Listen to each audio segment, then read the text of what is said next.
ঘিটাকে একটু গলিয়ে নিয়েছি, দিয়ে এবার একটু ব্রাশ করে নেবো কড়াইয়ের মধ্যে, কড়াই না ফ্রাই প্যানে দিয়ে। এই যে ব্যাটারটা রেডি করেছি পাতলা করে, চাল আর ডালের একটা ব্যাটার, গোবিন্দভোগ চাল আর কড়াইয়ের ডালের একটা ব্যাটার দিয়ে এরকমভাবে করে ছেড়ে দিচ্ছি,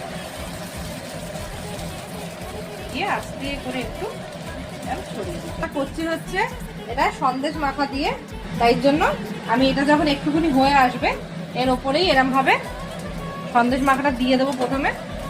এবার দেওয়ার পরে আস্তে আস্তে ফোল্ড করে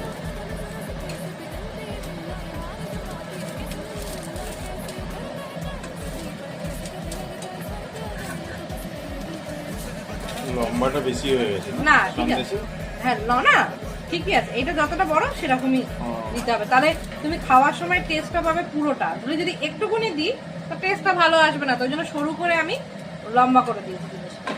এই যে আমাদের রেডি হয়ে গেছে বাকি সাতটা, দেখো এরম ভাবে করে রেখেছি কটা, এরম ভাবে করবো আর দিতে থাকবো।